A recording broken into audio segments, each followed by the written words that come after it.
Tous les êtres vivants sont constitués d'une ou de plusieurs cellules. En fait, la cellule, c'est l'unité élémentaire de structure des êtres vivants. Alors, malgré une grande diversité des types cellulaires, les cellules vont posséder, on va le voir, des caractéristiques structurales communes. Par exemple, elles vont toutes être limitées par une membrane plasmique au sein duquel on va avoir un volume qu'on va appeler le cytoplasme.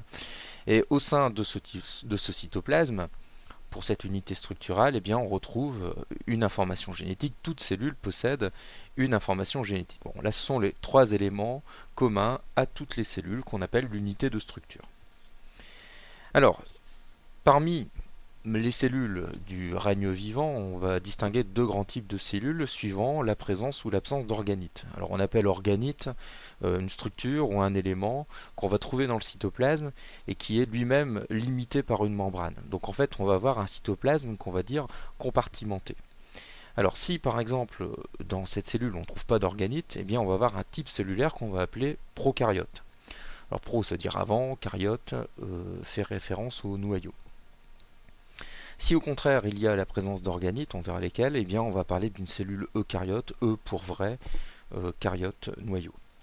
Alors, intéressons-nous tout d'abord au premier type de cellule qui est la cellule prokaryote.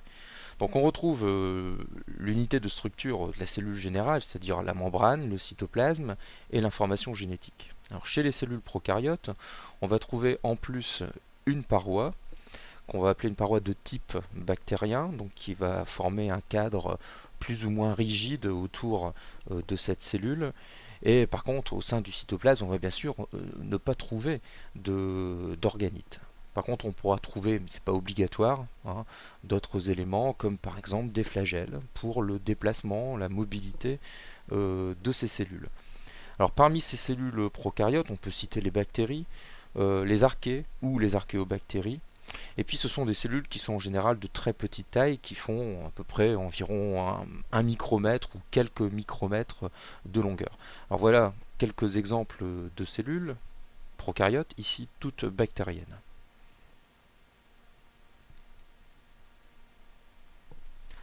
Le deuxième grand type est la cellule eucaryote. La cellule eucaryote, comme par exemple une cellule animale, on retrouve donc les trois éléments de base de l'unité de structure, la membrane plasmique, au sein duquel on trouve un cytoplasme et de l'information génétique. On va trouver des organites comme par exemple un noyau, qui va permettre d'entourer l'information génétique. Et puis pour ne citer que lui, un autre organite comme par exemple la mitochondrie, dont on verra la fonction un petit peu plus tard, qui se trouve au sein du cytoplasme. Donc on a là ici la structure générale de la cellule eucaryote avec deux exemples d'organites. Ces cellules eucaryotes sont des cellules qui sont de plus grande taille que les cellules prokaryotes. Elles peuvent faire quelques dizaines de micromètres de longueur.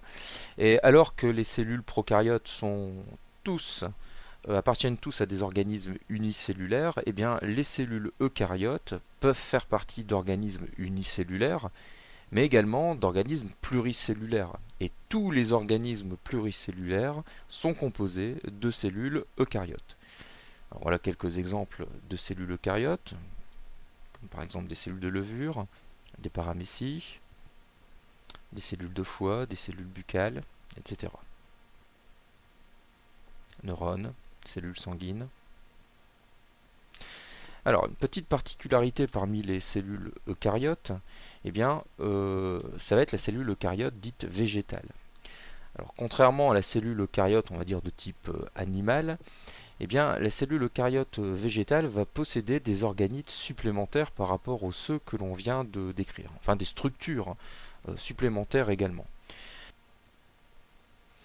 Alors, au niveau de ces organites supplémentaires, citons par exemple le chloroplaste, qui est un organite qui est de couleur verte et qui est donc composé de chlorophylle.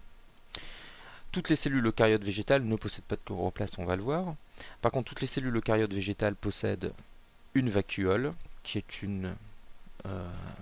un espace au sein du cytoplasme, qui est composé, limité par une membrane et qui est très riche en eau, en certains solutés.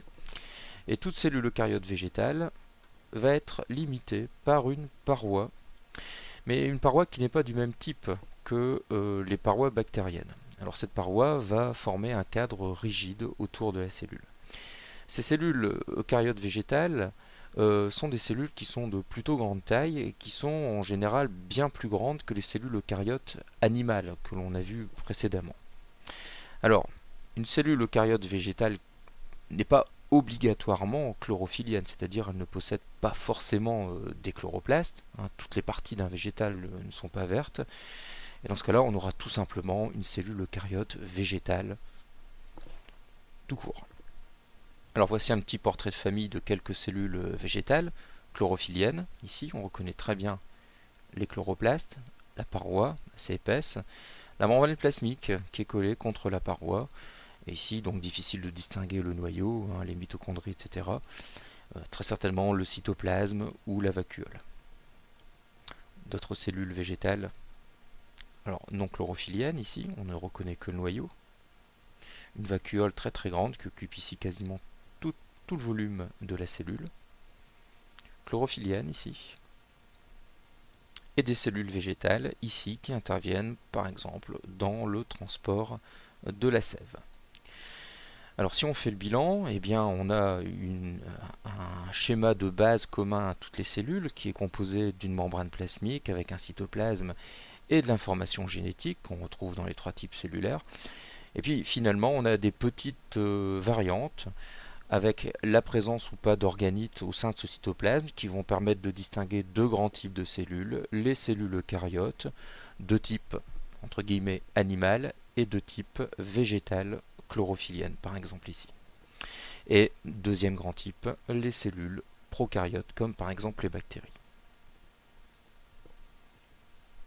Alors cette unité de structure entre toutes les cellules des êtres vivants va révéler un indice des liens de parenté et on suppose que toutes les cellules que l'on vient de décrire, tous les types cellulaires que l'on vient de décrire, eh bien, sont issus d'un type cellulaire ancestral dont bien sûr on n'a plus aucune trace aujourd'hui. Et à partir de ce type cellulaire ancestral, eh bien, dérivent tous les types que l'on connaît.